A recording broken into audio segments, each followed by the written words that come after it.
right. You won't have to do it twice. Right. Hopefully, the opponent will see your determination. And I think that's what the anti-freedom people just don't understand about firearms, is that when you have situational dominance, when you're able to flank them, to go around them at 6 o'clock or 9 o'clock, scream a command at them, and see it coming, that you will obtain situational dominance, and hopefully you will not have to end up using deadly force. Has that been your experience, or in your experience on the street, once someone was determined and set to do an attack, they're going to do it? Well, yes, that was a multiple question. Let me see if I can get it sorted out here.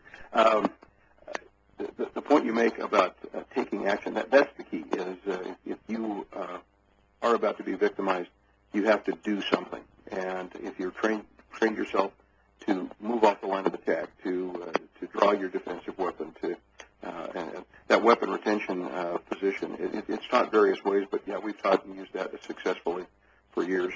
At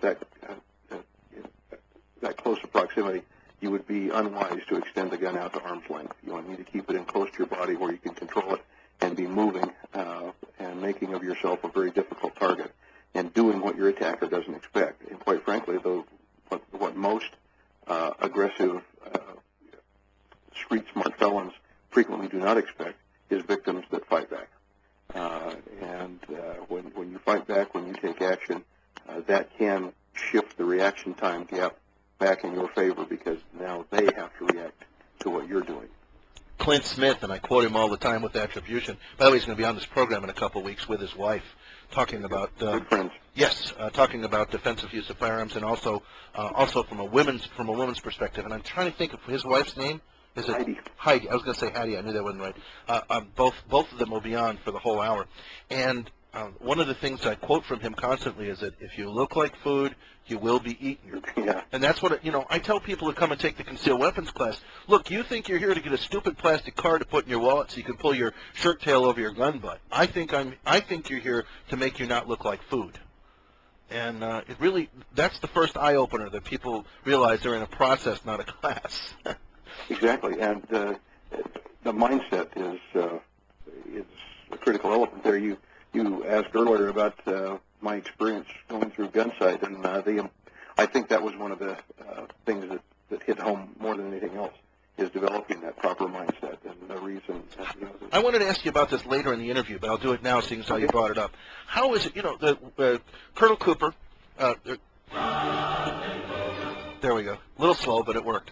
Colonel Cooper taught about the condition white, yellow, orange, and red, in terms of color codes of awareness, the state of being wide awake. Yes. How do you keep yourself? More important, how do you teach students to stay mentally awake? How do you keep students to teach students to stay in condition yellow? What is your technique or method for doing that? One concept is, and oftentimes by the time people come to a class, they have either had a close call or know somebody who has, but believe it will happen to you. You have to accept responsibility and get out of your denial and know that the world can be a dangerous place, and there are people who, for reasons of their own, will prey upon other people. They're out there, and you might be selected by them, and you need to be better than they are. So that's the first one. Is if you believe it will happen to you, then you tend to be more attentive to your surroundings.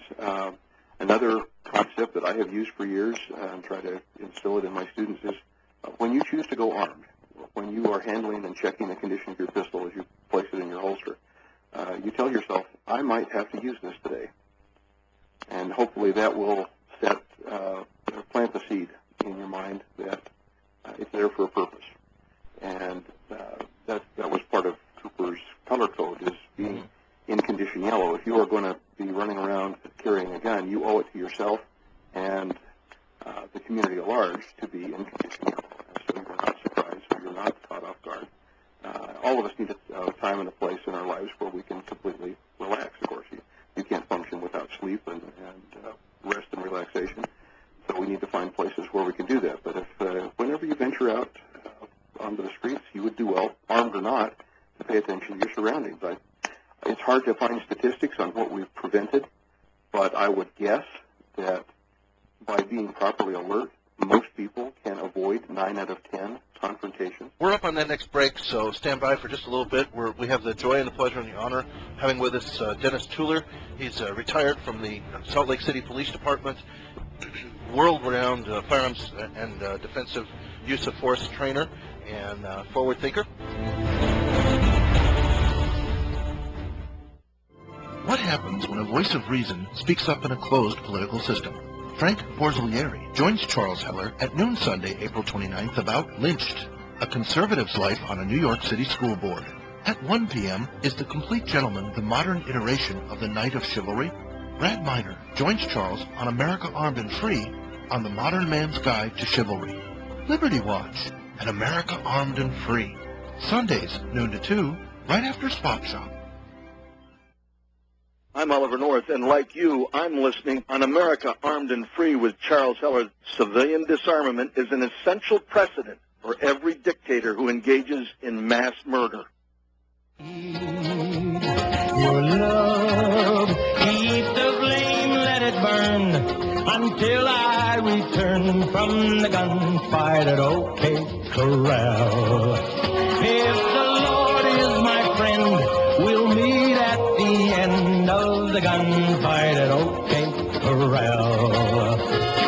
Gunfight at OK Corral. And talking about the subject of a gunfight or a gun versus knife or other object, with us we have the joy and the